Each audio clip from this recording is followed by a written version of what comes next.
Hello दोस्तों, कैसे हैं आप सभी। उम्मीद करता हूं आपसे बहुत ही अच्छे होंगे। तो आज के इस वीडियो में हम पढ़ने वाले हैं क्लास 12 रसायन विज्ञान का चौथा यूनिट जो है रासायनिक बलगतिकी, जिसका यह 5वां वीडियो है। तो इस वीडियो में हम पढ़ेंगे भैया कि अभिक्रिया वेग को प्रभावित करने वाले कारक कौन कौन से होते हैं। मतलब अभिक्रिया का जो वेग है उसको कौन कौन से कारक प्रभावित कर सकते हैं, इस वीडियो में हम जानेंगे और बहुत ही आसानी तरीके से आपको समझ में आएगा। तो चलिए दोस्तों अपने टॉपिक को शुरू करते हैं। तो यहाँ पे हमने सबसे पहले लिखा है कि अभिक्रिया वेग को प्रभावित करने वाले कारक। अब भैया ये अगर आ जाए कि अभिक्रिया वेग को प्रभावित करने वाले कारक लिखिए, तो आप क्या लिखेंगे कि अभिक्रिया वेग को प्रभावित करने वाले कारक निम्नलिखित होते हैं। इतना लिखने के बाद अब हम एक एक करके देखते हैं कि कौन कौन से प्रभावित कर सकते हैं। तो सबसे पहला आता है भैया अभिकारकों का सांद्रता। मतलब अभिकारकों की जो सांद्रता होती है ये क्या करते हैं, अभिक्रिया का जो वेग होता है उसको प्रभावित करती है।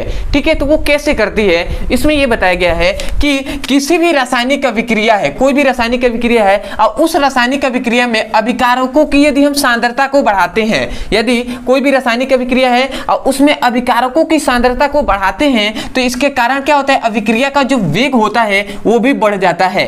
इसमें हमने क्या कहा कि कोई भी रासायनिक अभिक्रिया है और उस रासायनिक अभिक्रिया में अभिकारकों को यदि सांद्रता को बढ़ाते हैं, उसकी मात्रा को बढ़ाते हैं, तो क्या होता है भैया, अभिक्रिया का जो वेग होता है वो बढ़ जाता है। अब भैया क्यों बढ़ जाता है, क्यों सांद्रता को बढ़ाएंगे तो अभिक्रिया का वेग बढ़ जाएगा, ये तो क्वेश्चन आपके दिमाग में आना ही चाहिए।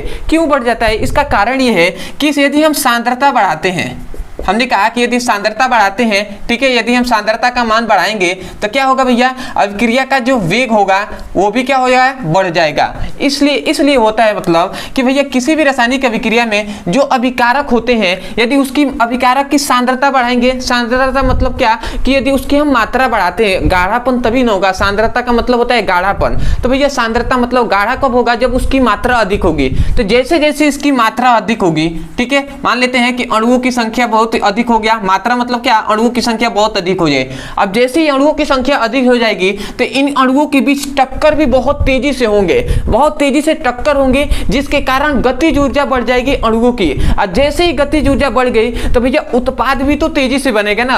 और जैसे उत्पाद तेजी से बढ़ेगा तो उत्पाद कैसे तेजी से बना कि इसका मतलब क्या हुआ, अभिक्रिया का जो वेग है वो तेजी से होने लगा। मतलब अभिक्रिया का वेग बढ़ गया, जिसके कारण उत्पाद भी क्या हो जाता है, तुरंत प्राप्त हो जाता है। तो इसका मतलब क्या हुआ कि जैसे इनकी गतिज ऊर्जा, अणुओं की गतिज ऊर्जा बढ़ेगी तो क्या होगा भैया, अभिक्रिया का जो वेग है वो भी बढ़ जाएगा। तो आशा करते हैं आपको समझ में आया होगा कि किसी भी रासायनिक अभिक्रिया में अभिकारकों की यदि हम सांद्रता को बढ़ाते हैं तो अभिक्रिया का जो वेग होता है उसका वो भी क्या हो जाता है, बढ़ जाता है। तो आशा करते हैं पहली पॉइंट्स आपको अच्छे से समझ में आ गई होगी, ऐसे ही आपको सभी पॉइंट्स अच्छे से समझ में आएंगे। चलिए अब दूसरा हम देखते हैं। तो भैया दूसरा है ताप। दूसरा क्या है, टेम्परेचर है, ताप है। अब ये इसमें ये बताया जाता है कि यदि हम ताप को भी बढ़ाते हैं तो भी अभिक्रिया का वेग बढ़ जाता है। हमने क्या कहा, यदि हम ताप को बढ़ाते हैं तब भी अभिक्रिया का वेग बढ़ जाता है। अब भैया क्यों बढ़ता है, तो भैया यदि हम ताप को बढ़ाते हैं तो सिंपल सी बात है, यदि हम ताप को बढ़ाएंगे तो ताप जब बढ़ेगा तो ताप जैसे ही तापमान भी आएगा तो अणुओं की गतिज ऊर्जा तेजी से होने लगेगी। ठीक है, क्योंकि देखते हैं अगर मान लेते हैं पानी है, पानी को आप क्या आग से उसको गर्म करते हैं तो क्या हो जाता है, उनके बुलबुले के आकार क्या होते हैं, मतलब होने लगते हैं। ठीक है, तो उसका मतलब क्या हुआ कि उनके अणुओं के बीच गतिज ऊर्जा हो रही है, तेजी से गतिज ऊर्जा हो रही है, जिसके कारण वो वाष्प में परिवर्तित हो रहे हैं। तो ऐसे ही हमने क्या कहा कि यदि ताप को बढ़ाते हैं तो अभिकारक अणुओं की गतिज ऊर्जा क्या होती है भैया, बढ़ जाती है।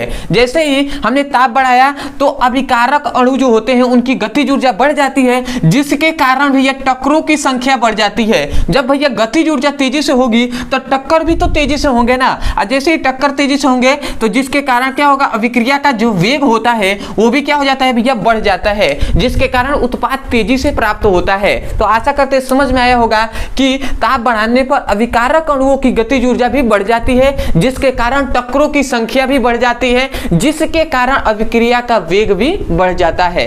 तो आशा करते हैं दूसरा भी पॉइंट्स आपको समझ में भी आया होगा और याद भी हो गया होगा। ऐसे ही हम तीसरा पॉइंट्स पे डिस्कस कर लेते हैं। तो अब आता है तीसरा है जो है उत्प्रेरक का प्रभाव। अब भैया उत्प्रेरक जो होता है ये तो हमने बताया ही है, ठीक है। तो उत्प्रेरक भी दो प्रकार के होते हैं, एक होता है धनात्मक उत्प्रेरक, एक होता है ऋणात्मक उत्प्रेरक। तो भैया धनात्मक उत्प्रेरक और ऋणात्मक उत्प्रेरक क्या करते हैं, जो धनात्मक उत्प्रेरक होता है वो देखिए क्या कर रहा है, जो अभिकारक की मतलब क्या हमने कहा कि मतलब इस कलर से मैं कर रहा हूं, जो धनात्मक उत्प्रेरक होते हैं वो अभिक्रिया का जो वेग होता है उसको बढ़ा देते हैं, जो अभिक्रिया का वेग होता है उसको बढ़ा देते हैं, और जो ऋणात्मक उत्प्रेरक होता है वो अभिक्रिया का जो वेग होता है उसको कम कर देता है। अब भैया क्यों कम कर देता है, ठीक है, इस पर भी डिस्कस कर ले थोड़ा सा।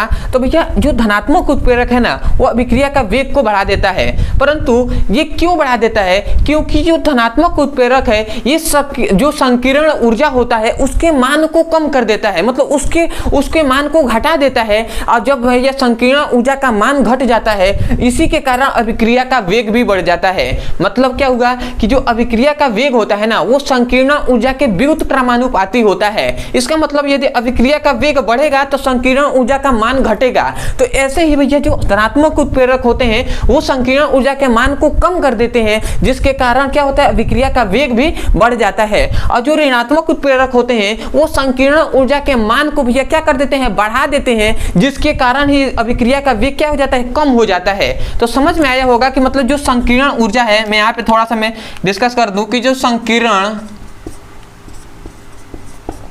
ऊर्जा है वो क्या होता है, अभिक्रिया के वेग के व्युत्क्रमानुपाती होता है। वो क्या होता है भैया, अभिक्रिया के वेग को व्युत्क्रमानुपाती होता है। इसका मतलब यदि संकीर्ण ऊर्जा का मान बढ़ेगा तो अभिक्रिया का वेग क्या होगा, घटेगा। इसीलिए हम कह रहे थे कि जो धनात्मक उत्प्रेरक होता है ये संकीर्ण ऊर्जा के मान को बढ़ा देता है, जिसके कारण वेग भी क्या हो जाता है भैया, मतलब सॉरी संकीर्ण ऊर्जा का मान को ये घटा देता है जो धनात्मक उत्प्रेरक, जिसके कारण अभिक्रिया का वेग क्या हो जाता है, बढ़ जाता है। परंतु जो ऋणात्मक उत्प्रेरक होता है ये संकीर्ण ऊर्जा के मान को भैया क्या कर देता है, जो क्या कर देता है, सॉरी अधिक कर देता है, जिसके कारण क्या होगा, अभिकारकों का वेग है वो घट जाएगा। मतलब आशा करते हैं समझ में आ गया होगा कि धनात्मक उत्प्रेरक संकीर्ण ऊर्जा के मान को कम कर देता है, जिसके कारण वेग भी बढ़ जाता है। और भैया जो ऋणात्मक उत्प्रेरक है ये संकीर्ण ऊर्जा के मान को अधिक कर देता है, जिसके कारण अभिक्रिया का वेग कम हो जाता है। तो आशा करते हैं समझ में आ गया होगा। अंतिम हम देख लेते हैं, अंतिम पॉइंट जो है दाब, प्रेशर। तो भैया प्रेशर है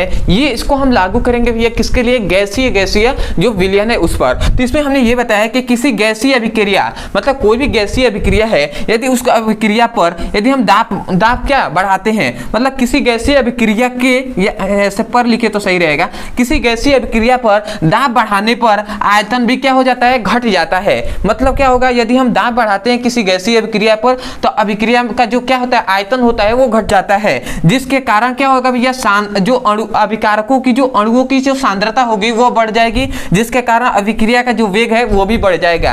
तो आप सोच रहे होंगे कि जैसे हम दाब बढ़ाएंगे तो जो आयतन है उस अभिक्रिया का ये कैसे घट जाएगा। तो इसको हम समझ लेते हैं थोड़ा सा एक फिगर से। थोड़ा सा मैं यहाँ पे मिटका रहा हूँ, ठीक है, क्योंकि आप आशा करते हैं आप लिख लिए होंगे, एक बार स्क्रीनशॉट आप चाहें तो ले सकते हैं। तो आशा करते हैं आपने ले लिया होगा। थोड़ा सा मैं इसको डिस्कस कर दूं, तो इसको मैं मिटकान ले रहा हूं यहाँ पे, आप देखते हैं। तो भैया हमने कहा कि कोई भी गैसीय अभिक्रिया है, मान लेते हैं ये कोई क्या है, गैसीय अभिक्रिया है, ठीक है, इसमें क्या हुआ है, गैस भरा हुआ है, इसमें गैसीय अभिक्रिया है। अब भैया यहाँ पे हम एक लगा देते हैं जो पंप कह सकते हैं, यहाँ पे एक हमने लगा दिया पिस्टन जो है पंप। अब ये इस पिस्टन से ये अभिक्रिया है और यहाँ तक क्या हुआ है, गैसीय अभिक्रिया भरा गया है और ये है पिस्टन। अब इस पिस्टन से हम दाब लगाते हैं, इस पर प्रेशर देते हैं, दाब बढ़ाएंगे तो ये क्या होगा, गैसीय अभिक्रिया के अणु क्या होंगे, बहुत ही दूर दूर होते हैं, तो ये क्या होंगे, अणु इनके बहुत ही पास पास आने लगेंगे।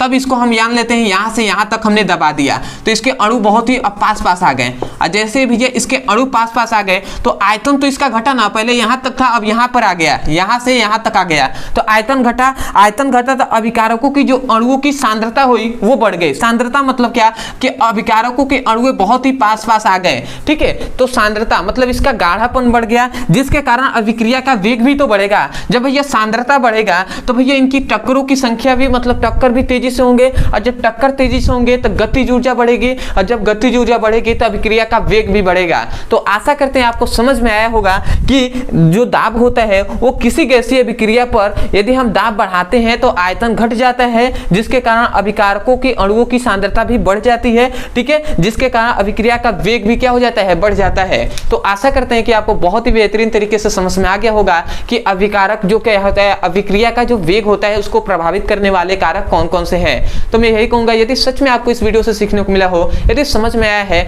तो सबसे पहले तो चैनल को सब्सक्राइब कर दीजिएगा, वीडियो को लाइक कर दीजिएगा, हो सके तो मैं कमेंट सेक्शन में जरूर बताइएगा कि आपको वीडियो कैसा लगा। अदरवाइज यदि किसी भी क्लास का कोई भी टॉपिक समझ में नहीं आता है तो केवल आपको उस टॉपिक का नाम लिखना है यूट्यूब पर, अंत में हमारे चैनल का नाम लिख देना है ब्रदर सर, आपको वीडियो मिल जाएगा, वहां से भी जाकर आप अच्छे से पढ़ाई कर सकते हैं। अदरवाइज यदि किसी भी क्लास का फिजिक्स और केमिस्ट्री का चैप्टर वाइज सीक्वेंस में एक-एक करके वीडियो को पढ़ना है और सिलेबस को कंप्लीट करना है, तो आपके लिए यहाँ पे नंबर दिया जा रहा होगा, इस नंबर पे आप व्हाट्सएप करके क्लास 9 से लेकर क्लास 12 तक के किसी भी क्लास का फिजिक्स और केमिस्ट्री का लिंक यहाँ से प्राप्त कर सकते हैं। तो चलिए दोस्तों, आज के लिए इतना ही, आशा करते हैं आपको समझ में आया होगा। तो चलिए दोस्तों, आज के लिए इतना ही, मिलते हैं अगली वीडियो में, तब तक के लिए धन्यवाद। जय हिंद, जय भारत।